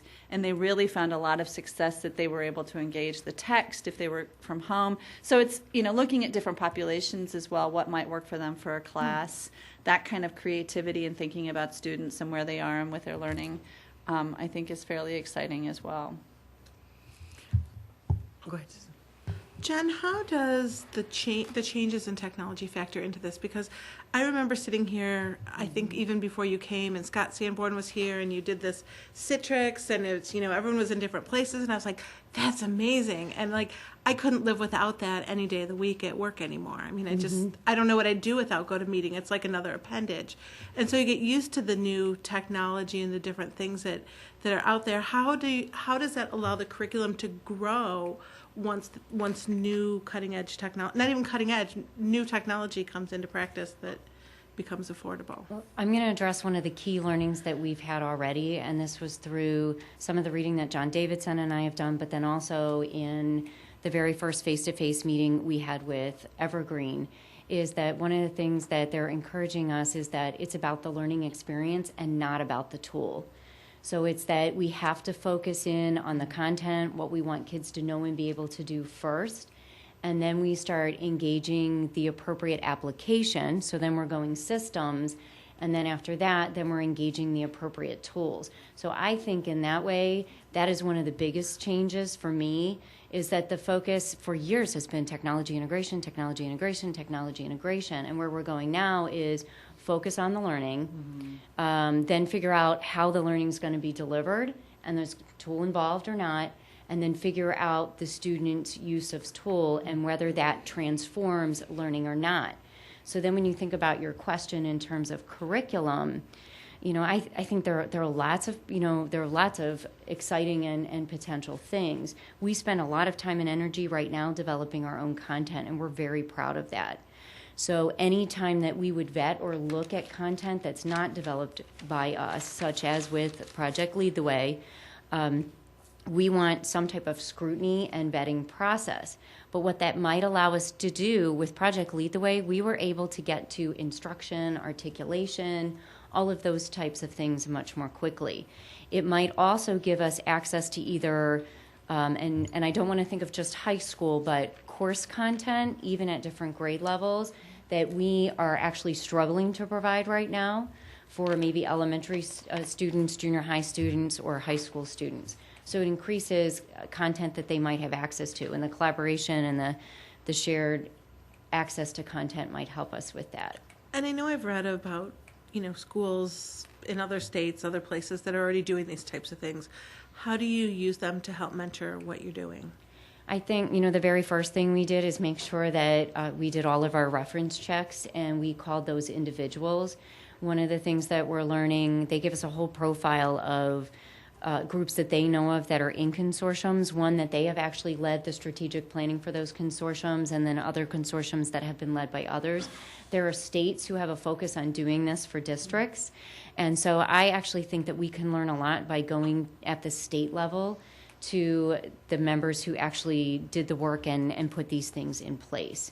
So one thing is there's a lot of benefit to asking people, what was your stage? And the big thing is, what questions did you ask? What were the key questions that you had to ask to make sure that you didn't hit as many bumps in the road, as we might hit? Help us see the barriers, help us see the roadblocks. And are there grants or anything, funding available for us being the leaders in this, or being part of a group that's leaders, that would allow us to go back and share? Because your time is money, once the other districts call you. Is there anything like that would be helpful to us? We have not looked into that in any type of concentrated way.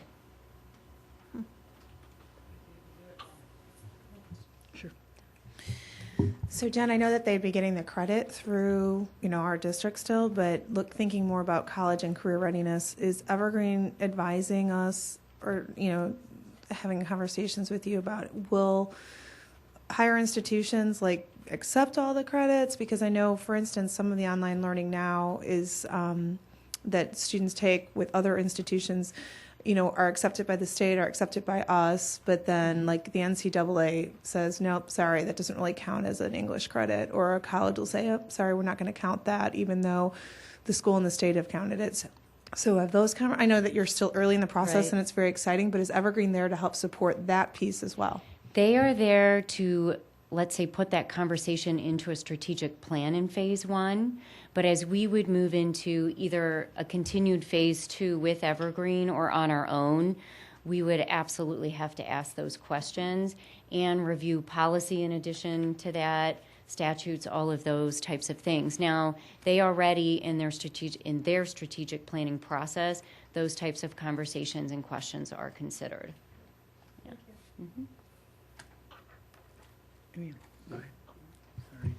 Sounds like a great partnership that you've put together, and it seems so smart to take advantage of learning together and doing all those kinds of things. And just in listening to you, sounds like you have opportunities for all different kinds of students, for enriching, for people that are already trying to work through alternative types of settings and all those kinds of things. So the possibilities really seem limitless. I wondered if you have plans for attracting additional students, if you're looking at mostly the students we already have within our buildings, or if you're looking at how we would, potentially include homeschoolers, or, I know that that's a question that I've heard people have posed to us when we were talking about some of the other online things a couple of months ago. Is that something where you would see that there would be potential to offer services to populations like that who are our students but aren't currently in our buildings? Is that something that you would be investigating? Well, our conversations have revolved primarily around our students, so students in our attendance boundaries. But we do have situations right now where a student might be homeschooled for part of the day or for certain subjects. Right. So we have discussed how would we use opportunities like this to support that group of students as well. Because they are our students in some cases, and they're coming in and out for different reasons. Okay, that's interesting. Thank you for all the work that you're doing. It sounds like even if you decided in the future that you wanted to do part in-house and then part in partnership, that would be okay to this group as well. So we could potentially have some things that are enriching to our groups that we would handle, and then other things that would be economies of scale for the partnership and all those kinds of things. Well, I certainly like the idea, and I think there's a couple things you mentioned. As the children grow up and go through the workforce, I mean, more and more learning is done online now. Training and so forth. It used to be you get together for big training seminars and so forth. It doesn't really happen so much anymore. They send you to a computer, put you online, and you take the test and so forth, and it's all recorded corporately. The one thing I did talk to Dan about in the prep session is that this is nothing like what K-12 was offering when they came here to the district. This is a vast departure from that. And it really sends a message to the State Board of Education, too, that this is online learning that we would want to see anybody bring. If a charter school brought in some online learning, we would want it to mimic in this fashion. And it gives us a place to stand our ground. When we're arguing, does somebody have a curriculum that fits ours, we've got some place to go back to, because we would have set this up and go forward from there. So I like the collaboration part of it, too, getting more than one district involved in it to build a base with it, to make sure it does reach across many districts, give children an opportunity for enhanced learning and also something different. And I did a little surfing, too, while you were talking. And You on Evergreen site? Yeah, I'm on the Evergreen that's site, yeah. They've got quite a few client base here. Yes, they do. And they've got the Illinois Virtual School here, but several in Wisconsin that are set up to do that. So there's plenty of in the area to talk about. It seems much more well-rounded and grounded, and I think it's an exciting opportunity, and to give us something really to enhance our position in the state. I'm sorry, Jen, just in the overall time frame, you talked about not getting really ahead of Future Focus in December, that presentation or that report, but yet the intergovernmental agreement in October. Yes. So, and I think this is incredibly exciting. I like kind of the different, the consortium's a little bit a different group, and I think we have different kinds of learners and different needs and different people coming to our community, and we can learn. We don't always learn as much with districts that look just like ours, and I think this is kind of exciting. And the economies of scale speak for themselves in terms of the educational side or the academic side or the financial side, so that's wonderful. But I just wanted to make sure that we were not getting ahead of something with the intergovernmental agreement. I'm great with it, but... No. That's basically, that establishes the agreement of how we share the consultant fee cost for this planning phase.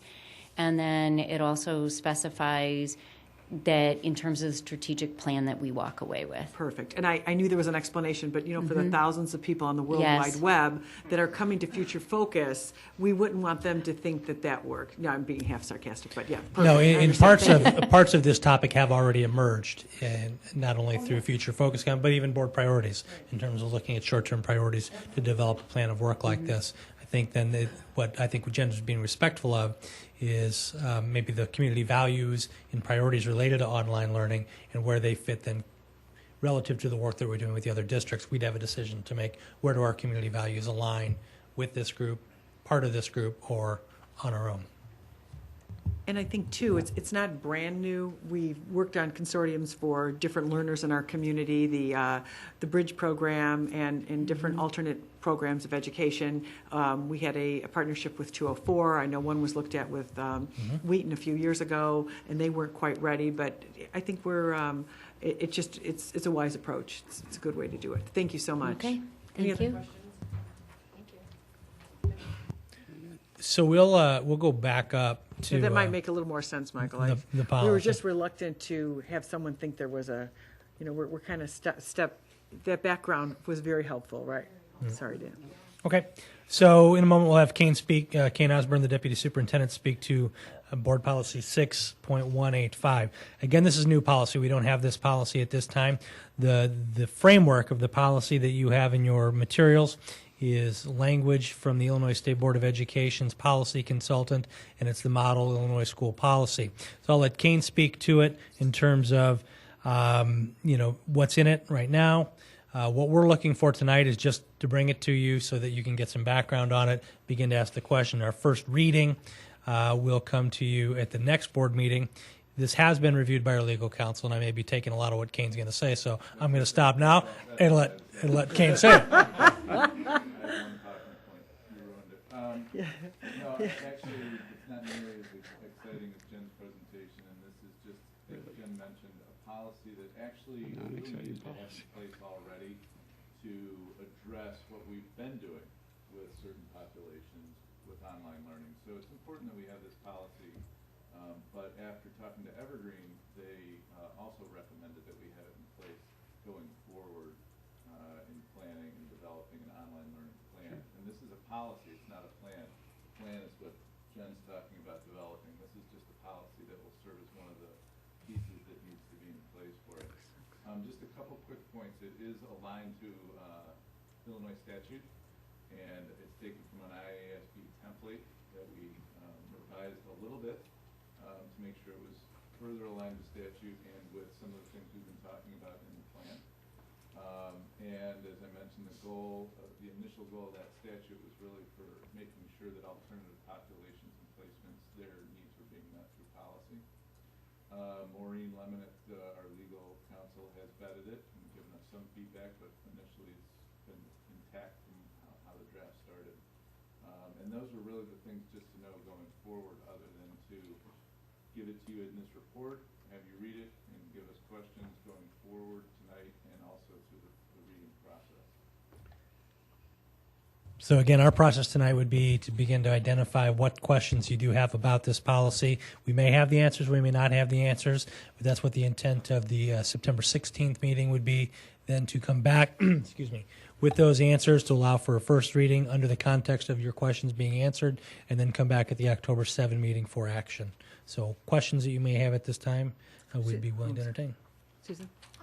Dan or Kane, it doesn't address anything about the actual piece of hardware that they would be using. And I'm just curious, not everybody can afford to have their own at home or things like that. How does that fit into our plan going forward? Policy does not address that. I think,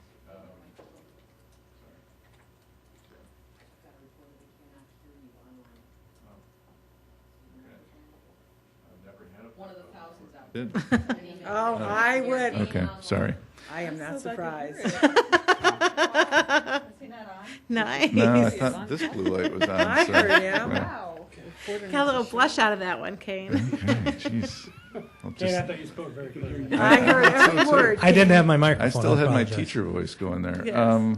So The policy doesn't address that. Those kinds of things would have to be looked at in the plan, but also really as we look at any individual student's needs and meeting those educational needs going forward, that would probably be the more appropriate place to determine whether or not the student has what's necessary to learn that way. I guess what I was looking for is to know that the students would be able to qualify for this even if they couldn't, didn't have their own device or something like that, and that we vetted that part of it, because I just, we do have a changing demographic here. We can look at that. That's a great point.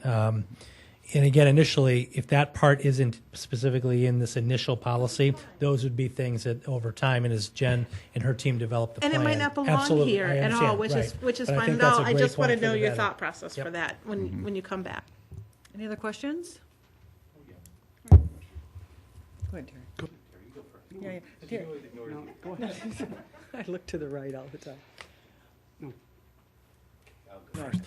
On the remote learning thing, it seems, for the most part, if you were to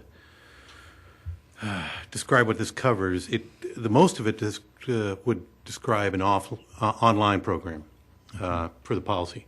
It talks about remote educational programs, any time of the day, inside the school year. But then there's one bullet that says the teachers are responsible for prescribing content delivery through class activities. So that would argue more for a blended program. So my question, I guess, would be, is this intended to cover both? Because most of the blended programs that I heard discussed today are pretty much brick and mortars using some kind of software online component. And we're not saying, maybe like the consumer ed course, hey, you're going to do this course and we'll meet once a week or once every fortnight or something like that. So I'm just wondering, is this designed to cover both? And if not, do we want to make sure that's clear? Or are we going to have online courses that we describe as online and not blended that still have meeting time? So that's, I guess, one of my questions there when I read through this. The other thing is, I'm glad Kristen brought it up. I was going to bring it up too, because I was thinking about the the homeschool community, and they pay taxes. They don't take a lot out of us, and anything that we can give them that would help, I think would be a good thing to do. But that begs a couple questions where, if someone were to take an online course, even if we're consumer ed or something that comes in the future that's an online course, are they, being homeschooled primarily, are they responsible for all the assessments that are administered by the district as far as board policy 340 student testing assessment program? So right now, do our homeschool students have to take the PSATs, the ACTs, the plan tests, all that stuff? ISATs? Yes, and in talking about this, we current homeschooled students who are enrolled in courses related to tested subjects for state and federal testing, we do test those students. Okay, even at the in the ISAT level? Okay, Yep. I mean, it was a question, so. Is that a state requirement? Qualify that. If they're enrolled in, they take the tests of the course, but they don't have to take the ISATs. Yes, they do. We do test do them have in to the take- ISAT, yes. It's not, this policy would stipulate that they do, but currently that's what we do, is my understanding. If a student comes to us, say, for reading services, they need to take the ISAT reading test. Right, and I know we do have students who are coming to us from both the parochial schools and homeschooling for reading services and additional services, and we give them the ISET, but they're not required to take it. Regular homeschooled students who don't come to us are not required to take the ISAT or ACT or any of those tests. Correct. Only the ones we're required to report an ISAT score for those who are coming to us for services, so not the others.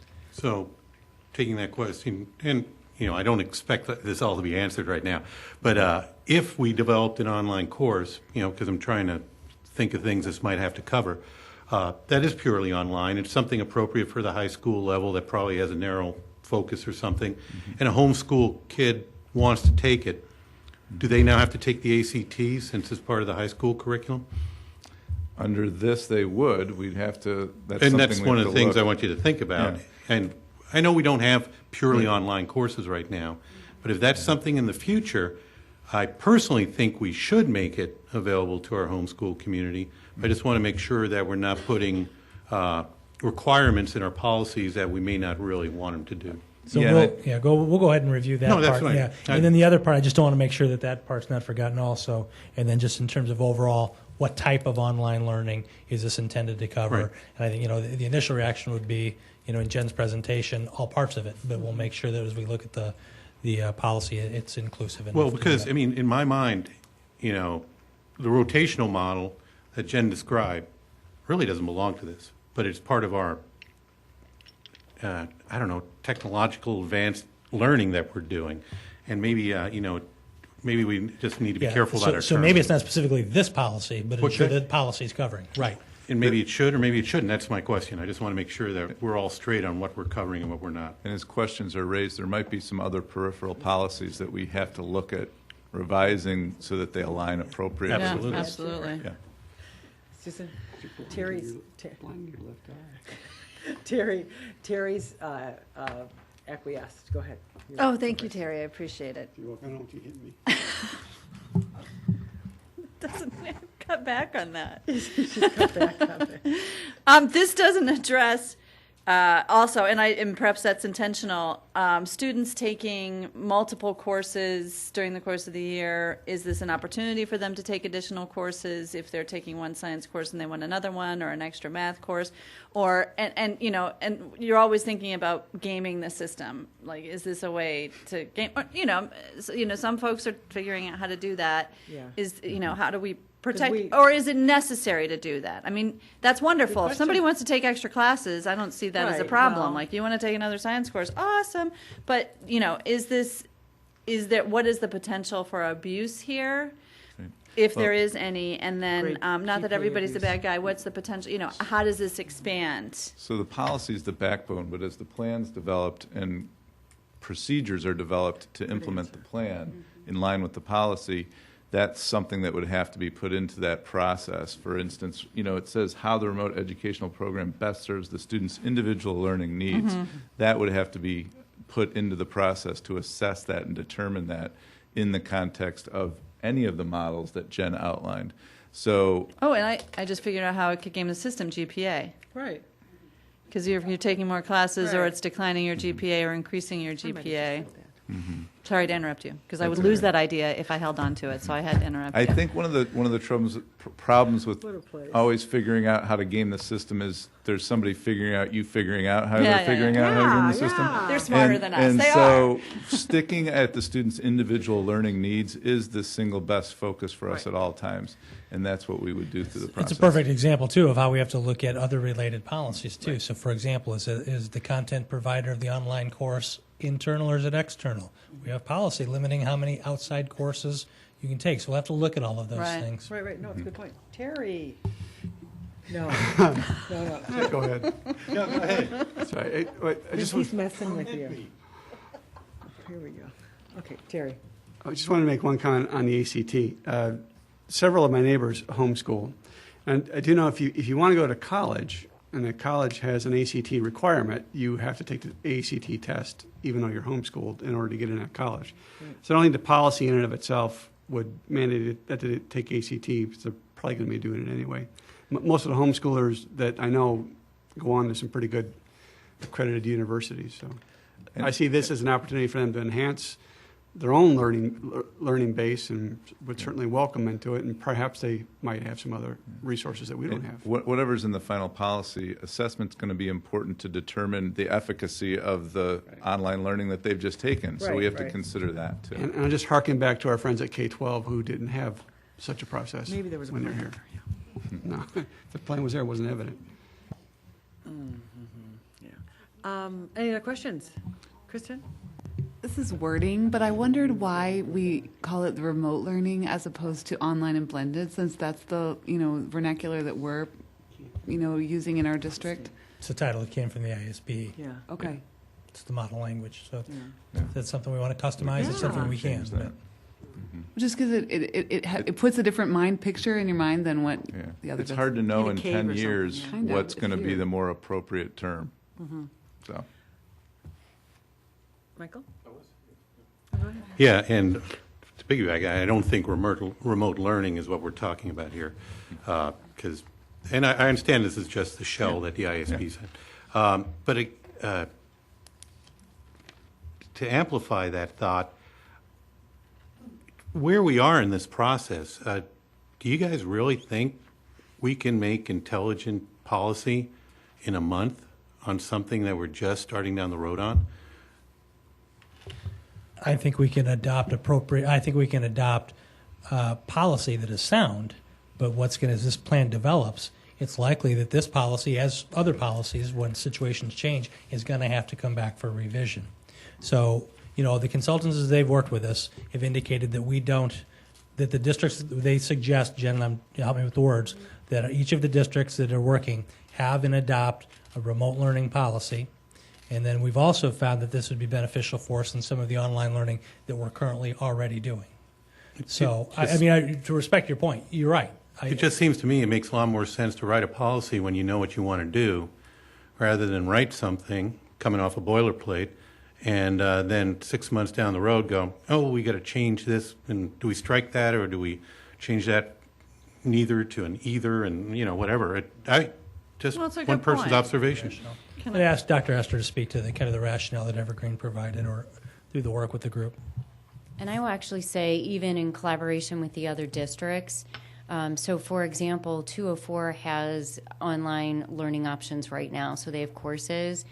And, it was explained to us through other districts, but also through Evergreen, that we need this now for the work that we're doing. So if you think about our students who are, on a system for credit recovery, or anyone in an alternative education setting, so ombudsman, again, grad point, any of those, we need this policy now for those. And so, and this is the policy that exists for that. And then as we would morph and change in the future, then maybe additions would come. And someone from Evergreen has commented on this actual policy and given us some feedback before we brought it forward. So I think it's not the plan. It's just a part of the backbone that'll go into what we can do. Kristen? Sort of on that note, when I was looking at this policy, I went back to our policy manual and was looking at our policies for a variety of different programs that we provide. And the one question I thought that would give us a little bit more flexibility was if we put the superintendent may develop and maintain, or may provide an opportunity for qualifying students. In some of our policies, we have we give the authority, and so it gives a little bit more flexibility that we can do it, but we don't. It doesn't put you in that shall, where if we come to the end of our planning process and we decide, okay, we're going to start with the blended part in the school, where it's not necessarily outside of the school, where we're starting with this stuff inside of the school, we're not committed necessarily. We don't have to go back and change the policy. We have the authority to do it this way, or we have, it's just one of the things I caught when I was looking at some of the other policies where we give ourselves a lot of authority, and we can go back and change it in different ways. It doesn't have to be exactly this way. Any other questions? I had one kind of piggybacking off of a number of my colleagues. Number 6, include approving a written remote education plan for each student. So this would not really, this does not have to do with the broader group or the broader classrooms. And to your point, Kane, this is where you'd go back and fine tune this or make it real for different learning opportunities. This looks more like an IEP kind of format, or individual formatting, definitely, versus regular ed, I guess is my point when I read through this. And I thought, when I went back again, I thought, what's this for? So I guess I'm respectful if our consultants are saying we need the boilerplate. I understand what Mike is saying as well. You can't power through this. It's going to have to be protection we need now, or maybe protection we might have needed a couple years ago or 10 years ago that we're getting now, knowing full well that it's going to have to be customized for whatever and changed. It's an evolution. It's going to change as our educational delivery changes. We I guess can't the wait best for way the to put plan to blossom to write the policy to go with it, but we can't expect the policy to change to meet the expectations of the plan. Okay. Okay. We'll talk about it again. So, thank you, everyone, for your comments and your preparation. And next, we're going to go, I entertain a motion for the consent agenda, please. I move that we approve the consent agenda as presented. Okay, thank you. We have a motion and a second for the consent agenda. It has one item, adoption of personnel report. And Ann Bell, can I have a roll call, please? Romberg? Yes. Yench? Aye. Fitzgerald? Aye. Crotty? Yes. Wonky? Yes. Price? Yes. Fielden? Yes. Motion carries. Thank you, everyone. So for those of us that were not following might wonder why we're going to adjourn now, but we had a couple things that were a little out of order. Actually, it was very beneficial to hear the remote learning discussion from a learning perspective and then talk about the policy. So if I could entertain a motion to adjourn, please. So moved. Second? Second. All in favor? Aye. Any opposed? Motion carries. Thank you, everyone.